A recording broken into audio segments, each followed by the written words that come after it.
Hello, hello, hello, and welcome to My Empty Hands, a podcast about the martial arts, typically focused on Kempo. I wanted to give a little intro for this recut of my conversation with Jeff Speakman. Since now that I am doing video, I decided that I may try and put back up some old episodes that I have the video for. So that's what we have today. There is some technical difficulties in the beginning there, so uh, I'm still kind of playing around with how this whole video thing is going to work. But there is my conversation with Jeff Speakman from back in October of 2024, and hope you all enjoy. And we'll see you next time. Hello, hello, hello, and welcome to My Empty Hands, a podcast about Kempo and other martial arts and whatever else I feel like talking to. I am Reggie Darden, and today I am at a loss for words because I have a Mr. Jeff Speakman with me today, the one and only, the perfect weapon, the Kempo extraordinaire. I'm gonna try and keep it together because this is a big deal, for me. You know, on my little podcast, having the gentleman that is a big reason why I do Kempo and why I love Kempo. As I've stated on other episodes, you know, I got started in Kempo because seeing The Perfect Weapon. Me and my best friend, we saw the movie and it was like, we got to do that. We got to do that. I've always been interested in the martial arts, and finally getting to actually get involved in it. It was, you know, huge for me, and you know, The Perfect Weapon was the match that lit the fire, the Kempo fire, and I've just been rocking and rolling ever since. So as I mentioned before we started recording, I, you know, typically just ask, you know, how did you get started and what your journey's been like, but you know, being who you are, that topic has been covered many times. So I'm going to change format here and actually go ahead and skip that. What I usually start off with is just kind of giving a little bit of my background, so you have some familiarity with me.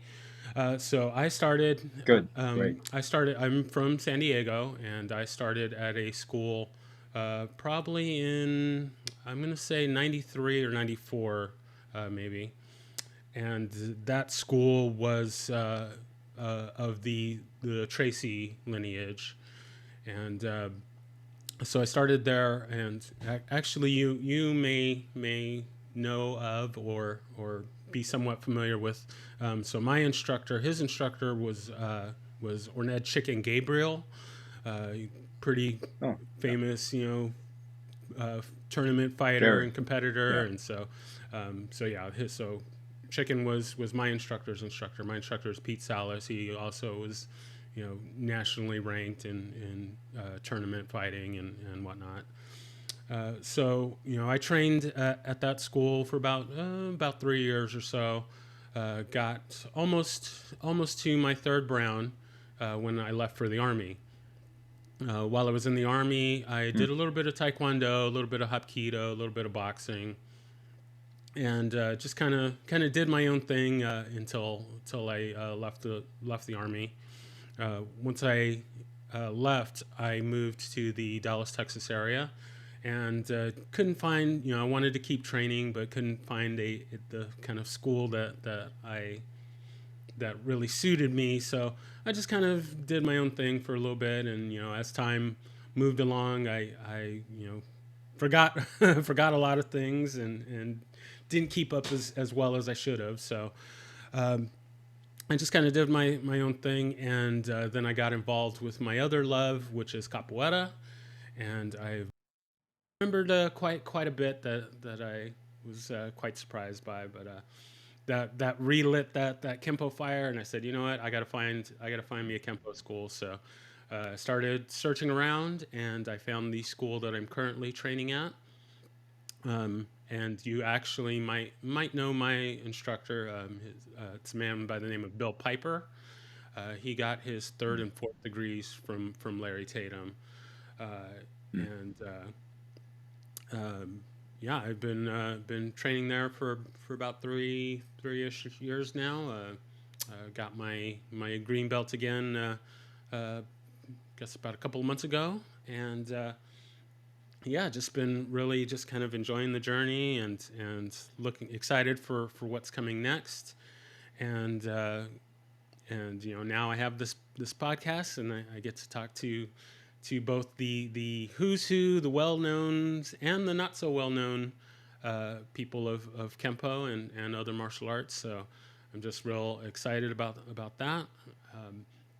Uh, in our emails, we did mention I did interview Carlos Alvarez, who teaches up in Plano. So he's not too far from me. So I'm definitely going to go visit his school when I get a chance. And then as we're recording here, I actually released his episode last night. So if you happen to want to hear that, I loved his story, and so I was really glad to get to talk to him. Um, so yeah, that's kind of that's my little brief history there, and we're going to. I'm not really sure kind of where I wanted to start, because there's a number of things that I wanted to get into, but I think probably the first thing in our emails, I sent you a link to a YouTube video that I came across, and it was a testing in front of Ed Parker, and I'm curious to know kind of your recollections of that test. Wasn't quite sure which level you were testing for as part of the test. And just for those that don't know about this video, and I will put a link to it in the show notes. But it was in February of '88, if my memory serves correctly, and it was just a testing. Looks like primarily higher belts, brown and black belts, testing in front of Ed Parker and a who's who of other notable instructors on the testing panel, and it was just good Kempo at his finest, or at least when I was watching it, I was just like blown away. Just really see people really working the techniques, working the forms, working the fighting.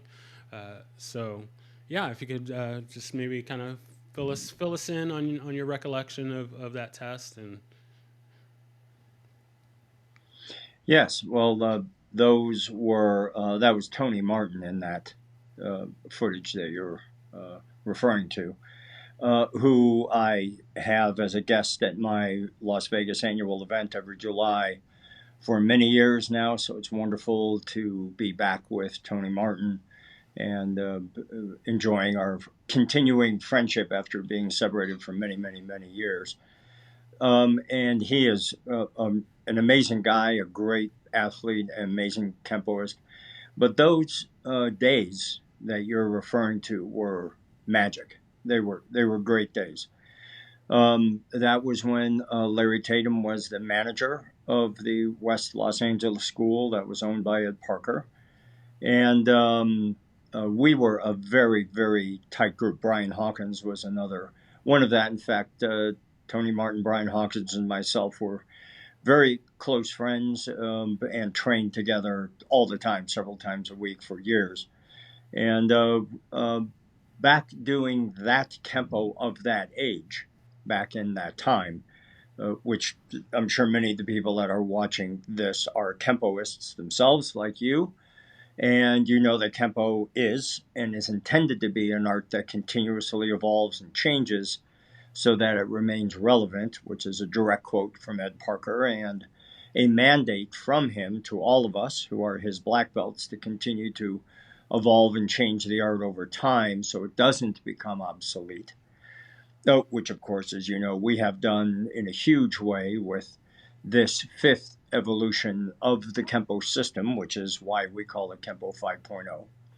And yes, there was a fourth evolution and a third and a second and blah, blah, blah. When I first walked in the door of Kempo, which was the summer of 1983, again in that West Los Angeles area, even back then, there was a great emphasis from Mr. Parker on evolution and change and growth.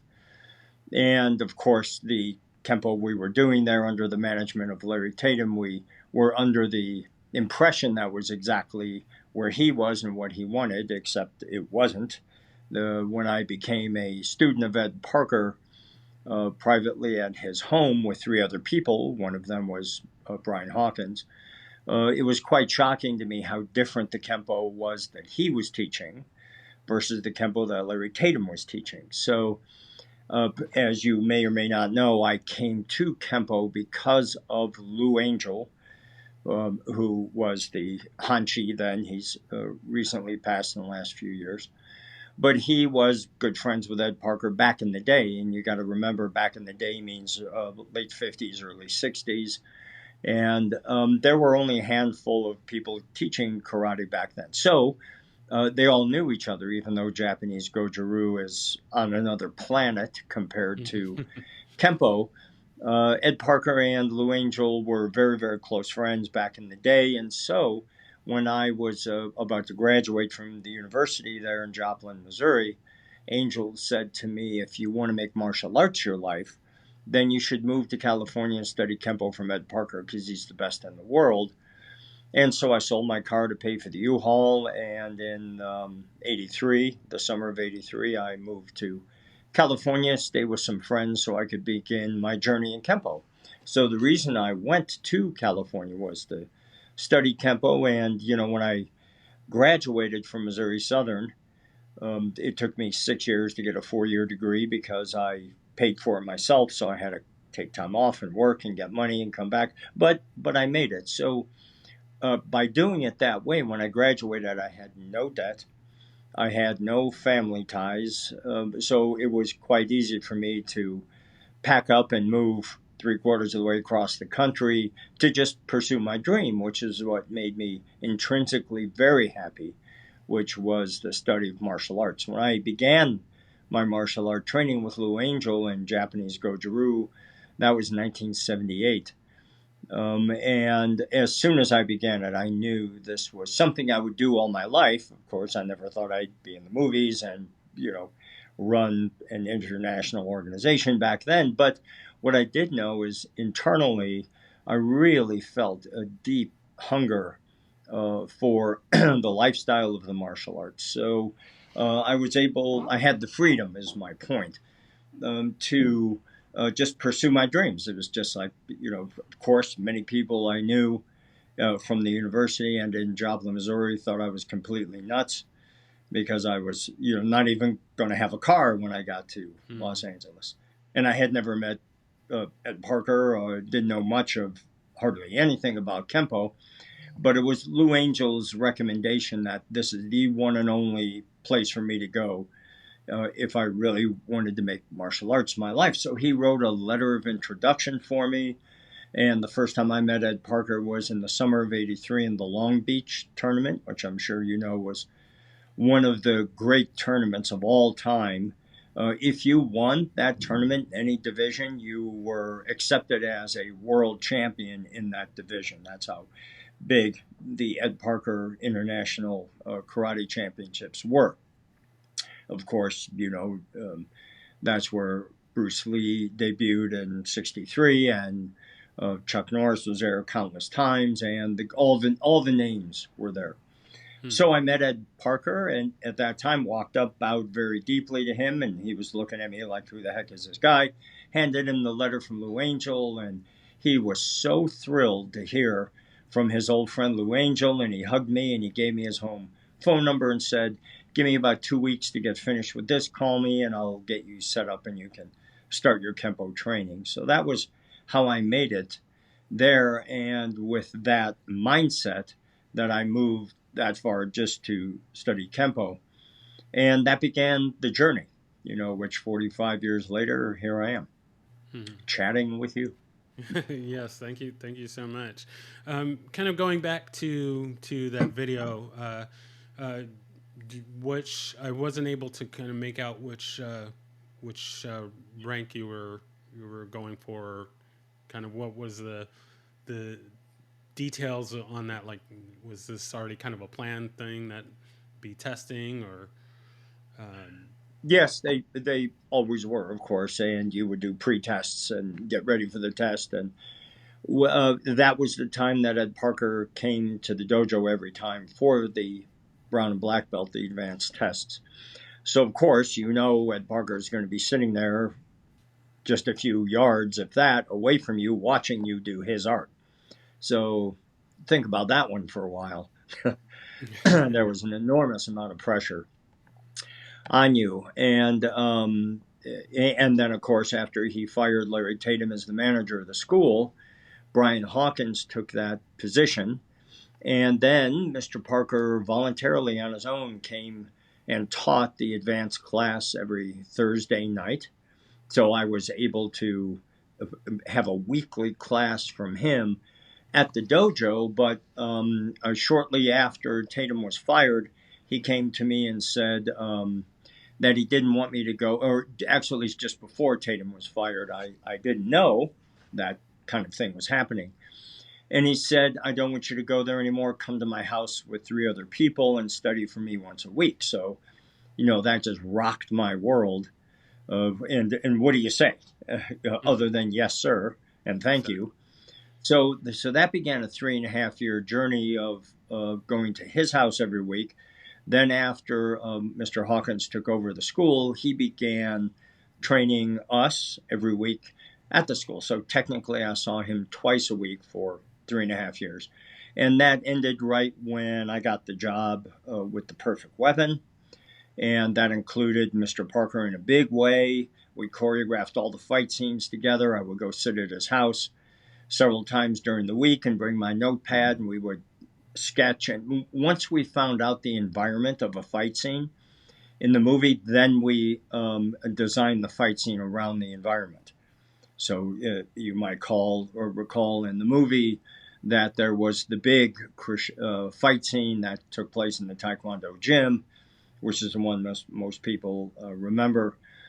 So we would choreograph that together. And in all of those times, not only being there as a student, but getting to know him through the movie and all of that, I got to know him very, very well. And most importantly, I got to know how he thought. And exposed through that was how he developed the Kempo system that you and I know as American Kempo. And because I got to understand his method of thinking and learn much, much more about the art and the science and the physics and all of that, I've been able to use exactly that kind of thinking and evolve the art further to now include ground fighting, which, as you may know, is the nexus of the Kempo 5.0 system that we teach. So in other words, what I'm saying, the only reason I was able to, or many people contributed, to evolve the art to include grappling, which there was 0 of it in Kempo before, was because I paid attention to who he was and how he thought. I got to know him very, very well. As you can imagine, the year leading up to and including the filming of The Perfect Weapon, there were countless numbers of incredible memories being with that man. And through that experience, I got to know really, truly what a genius he was. Because as you, I'm sure, know as well as most of the people listening to this, he was the one who took ancient Chinese fighting techniques and applied American physics and concepts and intellect to them. Hence, that's where the name American Kempo came from, because he Americanized it. He made it a science. So you're not learning Kempo as a function of master so and so taught me and I'm teaching you, or his son inherited it. Which many do, family arts as they're called, and organic throughout history. That's the way it was. That is not the way Kempo is at all. And so this actually, I have been told, and told by him, this was the thing that really brought him and Bruce Lee together, because Lee was also someone who didn't think he should only teach Kung Fu to Chinese people. As you know, he opened up and taught the world, as did Ed Parker. So they were both renegades in that sense, which was a common denominator that they had. And then, as I'm sure you know, Lee studied Kempo directly from Ed Parker for years at the Pasadena School, stayed with him at his house many times, and they were very, very close. And then that's sort of when Wing Chun became Jeet Kune Do, is when you saw a lot of the Kempo traits being incorporated into that. And that's what gave Bruce Lee the impetus and the knowledge and the information to evolve his art to make it more eclectic. And then that became Jeet Kune Do, which quite a bit of it is Kempo. Gotcha. Yeah, I was speaking with Joe Ribello, and he mentioned that Good guy. if you look at the movie Way of the Dragon, also known as Return of the Dragon, but it's Way of the Dragon.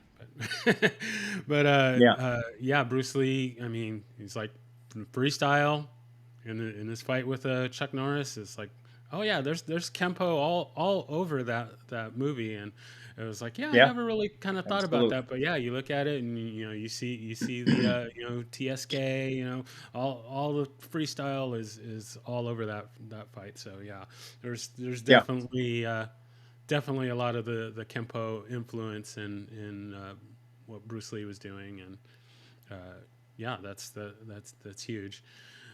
So rolling back to the testing again, I'm kind of curious how testing in Kempo is different from the Goju-Ryu that you did, and because something that kind of came to mind. So I recently rewatched was it Finding Mr. Miyagi, or something along those lines, and it was the gentleman in there was trying to get his black belt before he got to 50, and he was training in like Shotokan or something like that. And I almost fell out of my chair because he was talking about like a brown belt test or something like that. And he was saying, "Oh well, my test was like 15 minutes," and like I wanted to jump through the TV.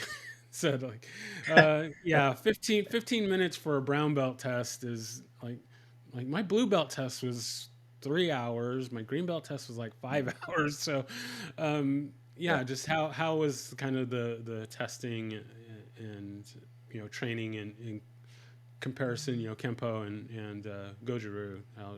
Right. No, great question. You really have to. You don't have to. My recommendation to be able to explain this to you in the right context is to keep in mind, in a compare and contrast Kempo to Japanese Goju-Ryu. Please keep in mind Japanese Goju-Ryu is quite different from Okinawan Goju-Ryu, which is where it all started. But independent of that, they're the essential basic strengths of Japanese Goju-Ryu, as it was taught to me directly from Lou Angel, are fantastic. They're wonderful. They have a lot of merit and should be looked at in that way. Now, when you compare the practical application of those kata's self-defense techniques fighting compared to Kempo, they are in completely different universes. And the content of Kempo is 10, 20 times that of Japanese Goju-Ryu. So I'm saying that because you can imagine in the summer of '83, when I first walked into the West LA dojo to begin, I'm walking in with that perspective of Japanese Goju-ryu, and here's this monster art, really physical, really punishing, really just over the top of its application value. In complete contrast to Japanese Goju-ryu, this had nothing to do with tradition and history. It had to do with effectiveness in the street, or as Mr. Parker would say many times, it's not about who's right, but who's left. So it doesn't matter, how honorable you are with maintaining the traditional integrity of your art if you're laying unconscious on the sidewalk puking up blood. So you've got to train in a street art for street fighting, which is exactly what Kempo really is. And like all martial arts, it morphed into, for some people, for a few people, it morphed into a martial sport as opposed to a martial art. So when someone's credentials are they're the East Coast champion in 1978, they beat Johnny Salami in a competition. That's great, and if that's what you're into, of course, then pursue that with all vigor. And but don't confuse martial sport with martial art. There is obviously a huge overlap. I mean, we in the Kempo 5-0 system not only have our own type of continuous fighting, both stand up and on the ground, called 5-0 Fighter, but we now, just this year, because we have advanced our grappling skills over the last 10 years so much and developed our own scoring system, we are now, coming into 2025, we're going to begin a separate event in all of our competitions, including the World Championship every July here in Las Vegas, to now include 5-0 grappling. So we feel that we've developed our ground game to the point where we can have that as a standalone, as well as the 5-0 fighter stand-up and grappling. So my point is we declare ourselves to be a martial art, not a martial sport, but yet we have a huge faction of sport in our art. But we clearly have art first, sport second. I wouldn't want any of my students to show their credibility to you or anybody else because they won the world championships of Kempo 5-0. The true spirit of being a martial artist isn't about who you can hurt, it's about who you can help.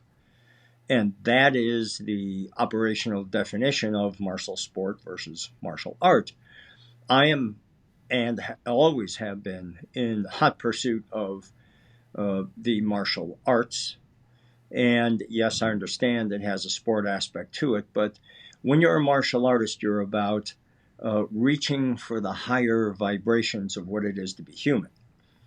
And because I can cause another human to fall or to lose so that I can gain, that's antithetical to what it is to be an artist, a martial artist. So a martial artist would sacrifice something of themselves to help someone else gain. Someone who's in martial sport will intentionally cause someone to fail so they can gain. And so, I mean, that's an obvious thing. It isn't groundbreaking.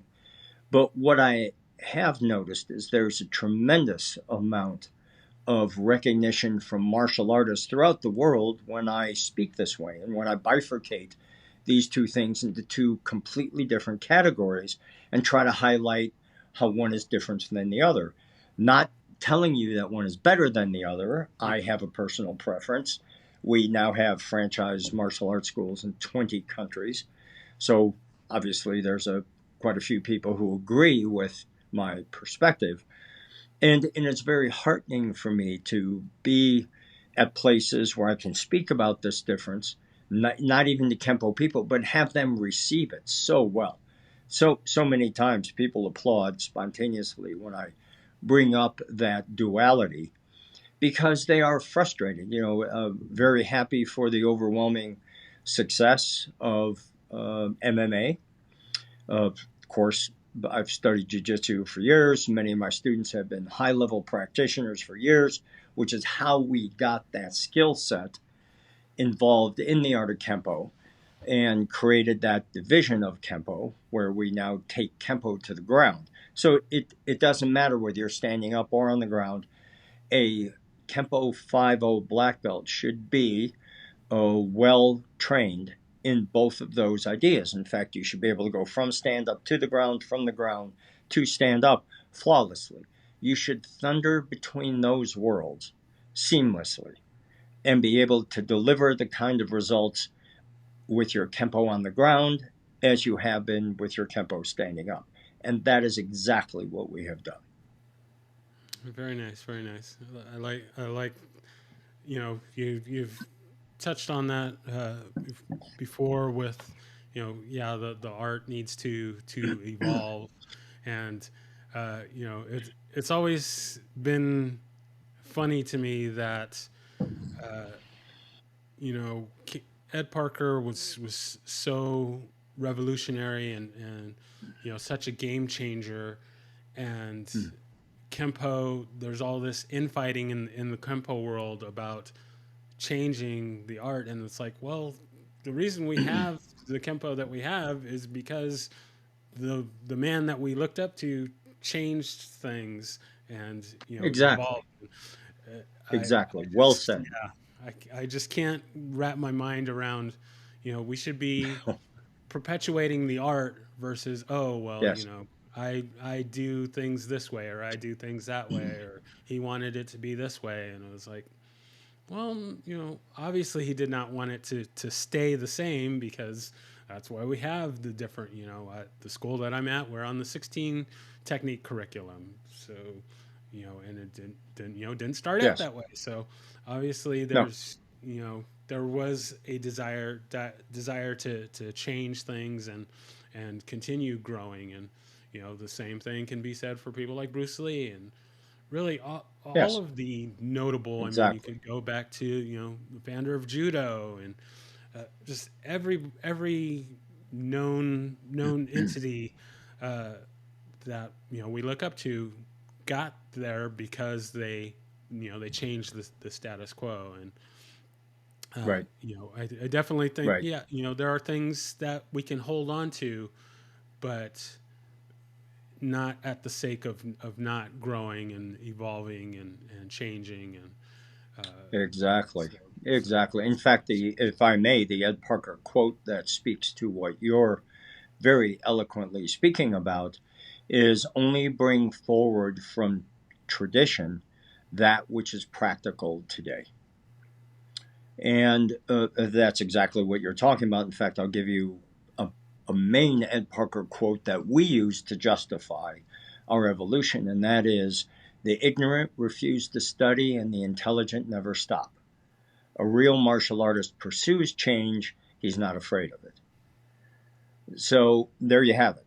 His direct mandate for all of us was to evolve and change the art that would keep it relevant. Now, the discussion that we should be having that we're not is, how did you evolve the art of Kempo to be able to accommodate ground fighting?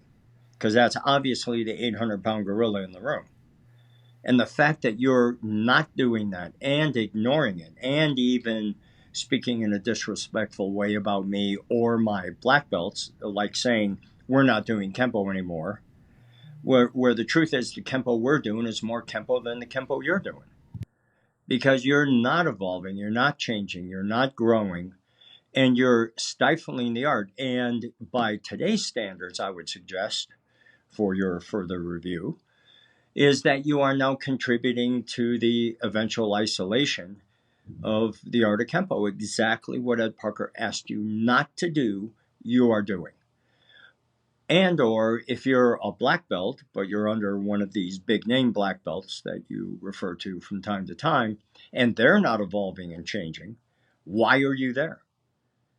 Don't stay with somebody who's doing the same thing that was being done 40, 45, even 50 years ago, where grappling wasn't what it is today. So, the story I told you, by the way, I want to interject here. A moment ago, you said we do the 16 technique system. That was an Ed Parker idea. I don't know if you know this or not, but yeah, remember version one? I spoke with Sorry. Brian Duffy, and Yeah. yeah, he told the story. Spoil for that episode. It hasn't been released yet, but I'm sure many know the story. But yeah, he did explain that he showed that to Ed Parker, and actually initially Ed Parker was not really. I don't know. I guess maybe he had his mind on other things or whatever, but it wasn't really kind of something he was into. But then a little bit later, once he wanted to get the kids program going and whatnot, this setup came back into play, and it was on the verge of becoming the standard. But The then new at the standard. time That's right. That's correct. Mr. Yep. Parker passed, Now and the reason why that makes such perfect sense is that the forms that you're supposed to know end at fifth degree black belt. So Form 7 is for fourth, Form 8, which is the knife form, is for fifth degree black belt. And when you break the Ed Parker system into 16 and 20, 16 for the lower belts and 20 for the brown and black, you wind up doing base techniques to first degree black belt. And then the extensions for orange are your requirement for second, the extensions for purple on through green, which in turn matches the katas that you're responsible. So it's a perfectly organized, sense-based, common sense-based system. That only matters if you teach the extensions and the katas 6, 7, and 8. And so if you don't, then it's a moot point. It just doesn't matter. But please keep in mind that when I came to Kempo in the summer of 1983, all of that information was available then. So drink that in for a second. For over 40 years, the information of Form 6 and Form 7 and Form 8 and all the extensions and 1 and 2 of the sets was there back then in the summer of 9. And obviously it was there long before that, but I wasn't there before the summer of 83. So since I've been there, it has always been there. And I assumed, of course, if you're going to be a black belt of fourth or fifth or higher, you know all of the information that was very clearly required by Ed Parker to achieve those ranks. And it's stunning to me that probably 90% of the people who are 8th, 9th, and 10th don't know that. They don't have that information. And in fact, in some cases, they only know half the information that they are supposed to know for their rank. So, for all of those people who are listening, who are black belts, fourth, fifth, and above, if you don't know all the information that Ed Parker clearly laid out, go learn it. Go on your own. Go behind the back of the person that's teaching you if you have to. Start by talking to them first. But why aren't you doing the complete Ed Parker art?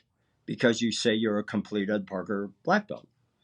And I went for 36 years, think about that one for a second, assuming everybody that was of that rank knew that information, because that everybody did in the world that I grew up in.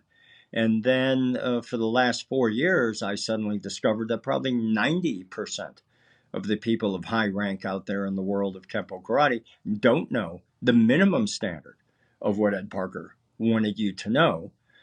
And evidently, they don't care, because they have done nothing to fix it. Even they have sat on the testing boards of my camp in Las Vegas, some for 20 years every year, even 25 years every year, seeing that long before we did Kempo 5.0, we did all of the katas and the extensions and everything. So it's not like you don't know it exists. Everybody knows it exists. But you are selecting to exclude that information from the experience of your students. And I'm here to tell you that that is wrong. That is wrong. And it is the existential problem of Kempo Karate today. And that problem deserves a solution. The solution obviously will not come from the seniors of the art, because they don't care. They're not going to study it, they're not going to learn it, and they're not going to teach it. So it's up to you. The fourth, third, fourth, and fifth degree black belts, and maybe even higher. If you don't know the complete Ed Parker art, just go learn it. Just go ask somebody to teach you. It's not that tough, but it is that phenomenal. It is that amazing. A huge part of what advanced Kempo has to offer you, the student, is being excluded from your training for no good reason at all.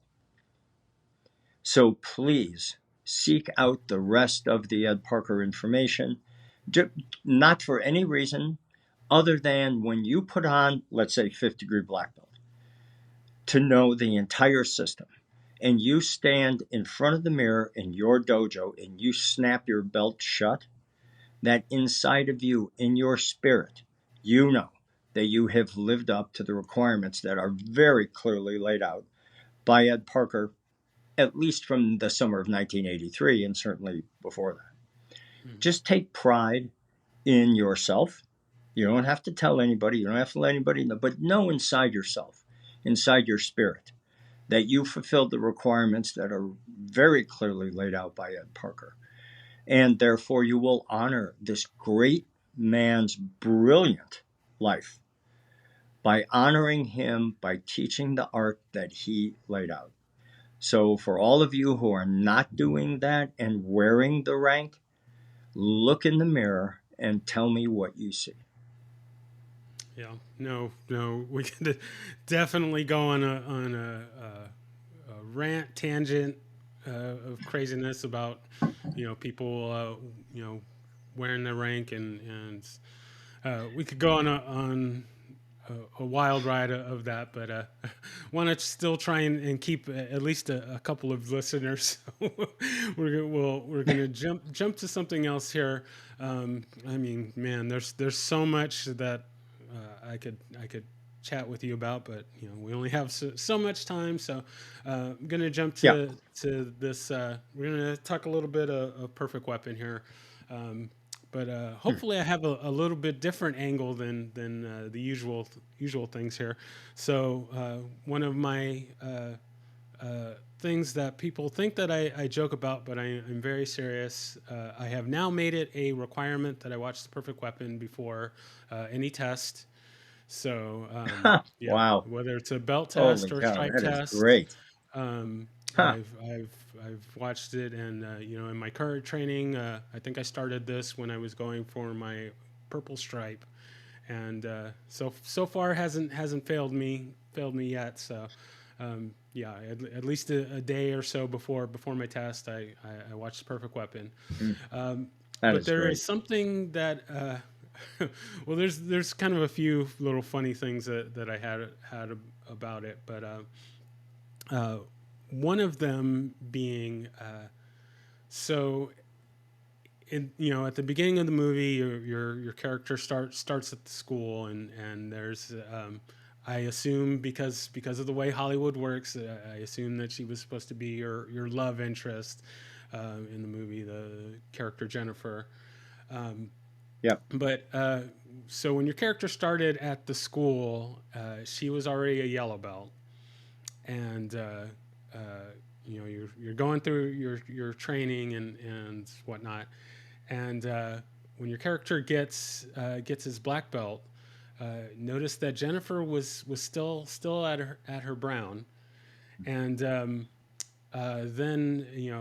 towards at the end of the movie, I'm not really kind of sure how the movie time frame is, but I guess your character was at least a second degree by the time he returns to the school, and at the closing moments of the movie, I'm seeing that Jennifer still has her first degree, and it always, I don't know, I guess it kind of bothered me, or I just my little fan fiction headcanon, I would try and come up with reasons for why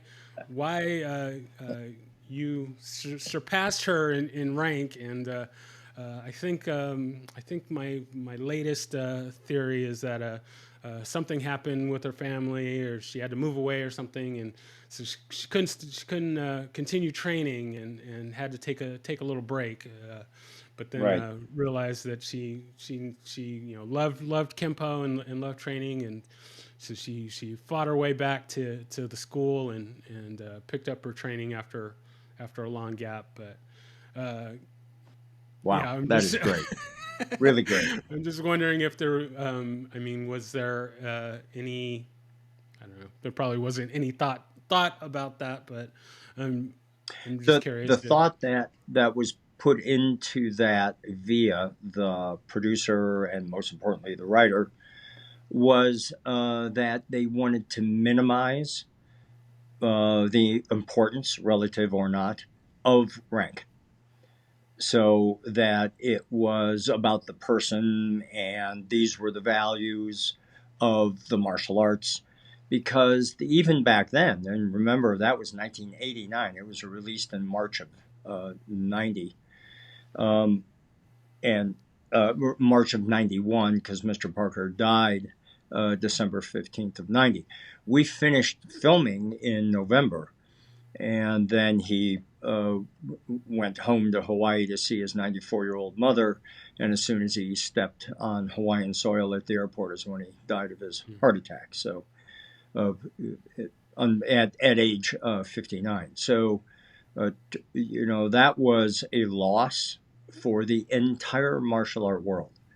You got to think much bigger than just Kempo, because this man was that important in the world of martial arts. And I never want to see that diminished, and I never want to see that disrespected. And I just received another award not long ago at the IKC, and I stood up in front of all these people who are date back to the beginning of things, and I said, here's the truth. The chances of me having had the life experiences I've had so far, including enjoying the life I have right now, without meeting Ed Parker, is zero. There's zero chance that I would be anywhere near this without him. And then similarly, as I explained to you earlier, Lou Angel, because I wouldn't have got to Ed Parker if it wasn't for Lou Angel, and if without Ed Parker, I wouldn't got to the movies, and if I didn't get to the movies, I wouldn't have all these schools. So there, you got to remember where you came from, and you've got to honor and respect that. And I've always been that way. I've gone way out of my way to be that as a human being, as best I could. You know, I'm flawed with the fact that I'm a human just like everybody else. And we make mistakes and we have regrets. And you will experience failures from those mistakes. So the one thing I've noticed from successful people is they don't malo, sit in the depression of their mistakes. Immediately, they turn the corner and go, okay, what do I need to learn from that? How can I fix that? Not make that mistake, and they move on. So you've got to embrace failure as a part of success. Failure is not the opposite of success. The opposite of success is apathy. You sit back and just take, well, whatever, and then that's a failure in and of itself. Exactly. So you really need to approach life with a vigor and understand that the leading cause of death throughout the world is birth. And the fact that we're all going there leads one to the inescapable conclusion of, okay, within the limited number of heartbeats I have on this earth, how am I going to use them for the common good? How am I going to use that, develop my intellect, develop my physical skills, not for the purposes of self aggrandizement and buy another house and a better car and blah, blah, blah, but how can I use that success and that learning curve to help make the world a better place before I die? And that's the game. And for me, the journey of the martial arts had been exactly that. And I suggest to you and all of the people listening to think about that and find a way that you can help, in a big way or a small way, doesn't matter, to make the world a better place for the common good of all of us. And more so now because today is the day that hate is winning the day. And there's a Exactly. better way for us to go through this, folks. There's a better way for us to do this, and it is not in embracing hate. It's embracing critical thinking, reason, empathy, and really caring for each other and trying to build a life where other people are influenced in a positive way, not a negative way. I like it. I like it. No, I agree. I agree wholeheartedly. Um, so man, there's just so I'm looking.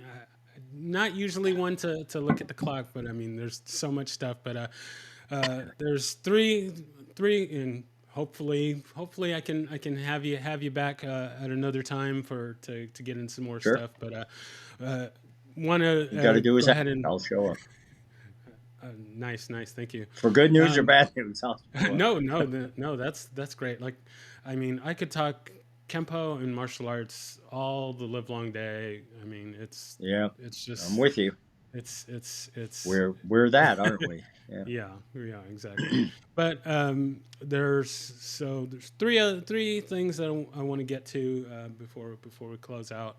Um, First one, and I'm sure this has been brought up, but I just want to make sure that I get it straight from the source. So, the form in the beginning of the perfect weapon. My Yes. understanding that was a combination of which forms? Of For 4 and 6, with one exception, and this is a very deeply personal thing to me. But as you probably recall, in that form, in the middle of the form, I stop, go to a square horse, and I do a series of movements with my hands, static. And those movements are directly from one of the katas of Japanese Goju-ryu. That kata is called Tensho. So I selected to do that because I knew Lou Angel would be sitting in a movie theater in Joplin, Missouri, watching the first run of The Perfect Weapon, and he knew that that would be a salutation to him, to a show of respect to him. It's when I, split my hands this way. And it worked big time. Next time I saw him with tears in his eyes, he said, "Man, my chest was out to here when I saw you do that," and was very, very grateful. And well, all throughout my career, I've always talked about him as I am now and thanked him, and he always appreciated that I remembered him, which is very easy to do because if it wasn't for him, I wouldn't be anywhere. So, and I think that's important for all of us to remember, to be grateful to the people who are responsible for helping us in our lives, because then maybe you can be helpful to somebody else in their life and pass on that good energy. But yeah, that was an important thing. You know what? That was the only thing Ed Parker did not see during the filming of the movie, and that was by his choice. So every week during the filming, and of course he was on the set with me every day, even way into the small hours of the night when there was a fight scene. He was with me every moment, and but that was the only time he was not on the set, and he died before the movie was completely finished. Out of post production, and so he never saw the kata. But when I went to his house to show him the kata to see what he thought, he said, "Nope, I don't want to see it. This is the one thing in this movie I want it to come directly from you. I'll see it when the movie comes out." And of course, he did not because he passed. He transitioned to the other side before then. So the kata is deeply, deeply personal to me because he never saw it. He didn't want to see it. And in the middle of it, it had that salute to Lou Angel, which had the intended effect. But yeah, it was just something I made up. Okay, fantastic. I like that. I like that. So this part, or I guess this question, uh, we'll, I think we'll save the meat of it for our next chat, but maybe you can kind of give the I don't know, quick answer. So I've Sure. recently started in my instructor training, and which I did, teach capoeira for many years, but this is kind of my first foray into kempo teaching. But maybe you can just go ahead and throw out a quick tip or two for not only myself but those that are newly getting into instructing. Just maybe a quick tip or two to throw out, and then we can elaborate on another day. Sure, sure. Yeah, the single most important thing about being a teacher is that you understand the very, very basic principles of behavioral management, how to use reinforcement, how to understand and use where it's appropriate punishment, and how to apply those things to get what you want out of your students, to get the highest performance from them. And so when you understand the value of positive reinforcement and how to use it and how to withhold it too, not just apply it, you can create a world of a positive feedback loop where you and I are exchanging back and forth positive rewards, positive reinforcement. I'm a good teacher and you make me feel good because you tell me that. You're a good student because you listen to the teaching and it affects you and it makes you a better person. There's the symbiotic relationship that's important. Forget the art. It's about the humanness of how we can help each other to have a better life. Very good. I like it. All right, so now we've reached our lightning round and got a couple fun little Okay. questions to close us out with. First one being, do you have a favorite technique? Yes. And I would have to say it is our Kempo 5.0 version of glancing wing with the extension, of course, which is you're responsible for extensions for orange, which that's an orange belt technique for us, for second black. So that would clearly be, I think, my favorite technique as long as you put the extension with it. Okay, very nice, very nice. Uh, do you have a favorite form and or set? Yes, on both. I would have to say if we could break that down, my by far and away my favorite Parker form would be Form 6. There's just no question. It's a culmination of every single bit of the Kempo you've been learning all those many, many years, all compiled into one extremely challenging form. So that's the pinnacle of the empty hand katas. And then my other favorite form is not a Parker form. It's the one we developed for fifth degree black belt, which is Form 8, which is your knife form. And so ours is quite different because we changed all the knife techniques. So we created a new form because it would be ridiculous to do a form with none of the techniques that we do. So our Form 8 is different than others, but that would have to be my favorite non-Parker form. Okay, excellent. I like it. All right, and the final question: if there was anyone that you could train with, living or dead, fictional or non-fictional, besides Ed Parker, I'm gonna have to start adding this now. Yeah, Who would that be?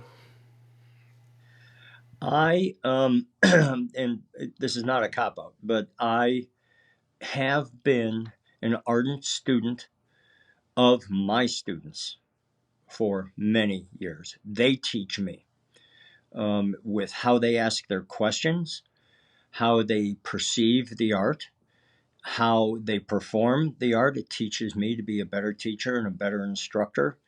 And so my students are my instructors, they are my teachers, and they are my family. We actually refer to ourselves as the 5.0 family. Oh, by the way, we do a little bit of karate too. So we're really involved in the love and friendship that we have for one another, so we can be there to help each other through the difficult times in life.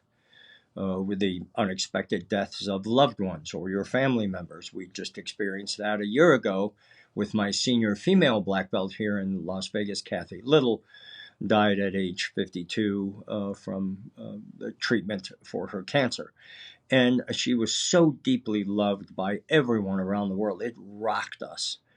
So we all came together instantly. We rushed to the side of the other people who are in our 5.0 family, whatever language they speak, whatever part of the world they live in, to let them know that we are here, we are your friends, we love you, and we are going to help you through the difficult times in life.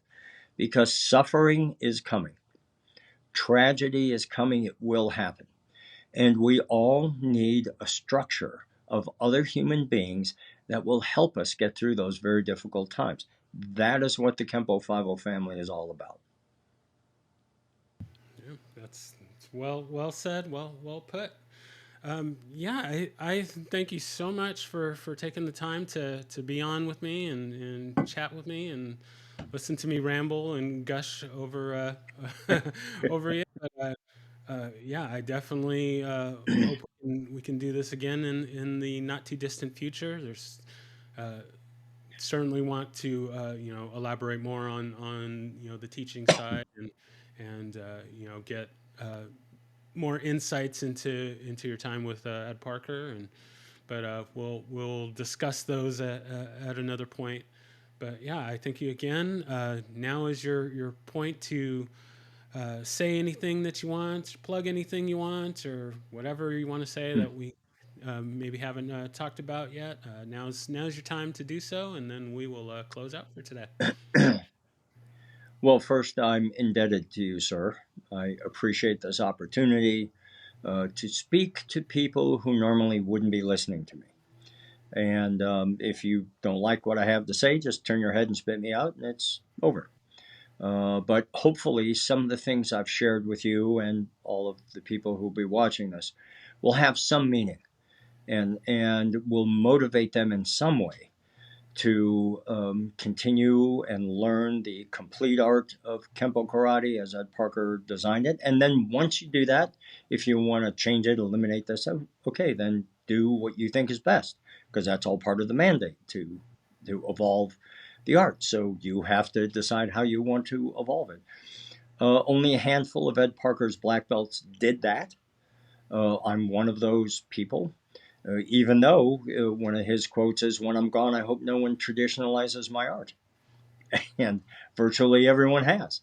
It's a truly bizarre situation. But to really be grateful and look at the genius of who Ed Parker was, appreciate it, and show your respect by learning the aspects of the art that have been selected for extinction that you just don't know. So if you know it and then discard it, that's one thing. If you don't know it and then you just want to say, well, no thanks. A bizarre thing to me, because there are riches, there are amazing things that are taught in the complete Ed Parker art that I wish that all of the black belts around the world, whoever you're with, pursue learning the complete Ed Parker art. And then I believe you will have a wonderful experience as I have had. All right. Well, yes. Thank you again so much for your time. I can't wait to get this out for everyone to hear. And yeah, I will be in touch when this is ready to go out. And yes, thank you so much again. Great, great. Yeah, and whenever you're ready, just like this time, give me a call and we'll do it. All right. Thank you. Take care. Be well.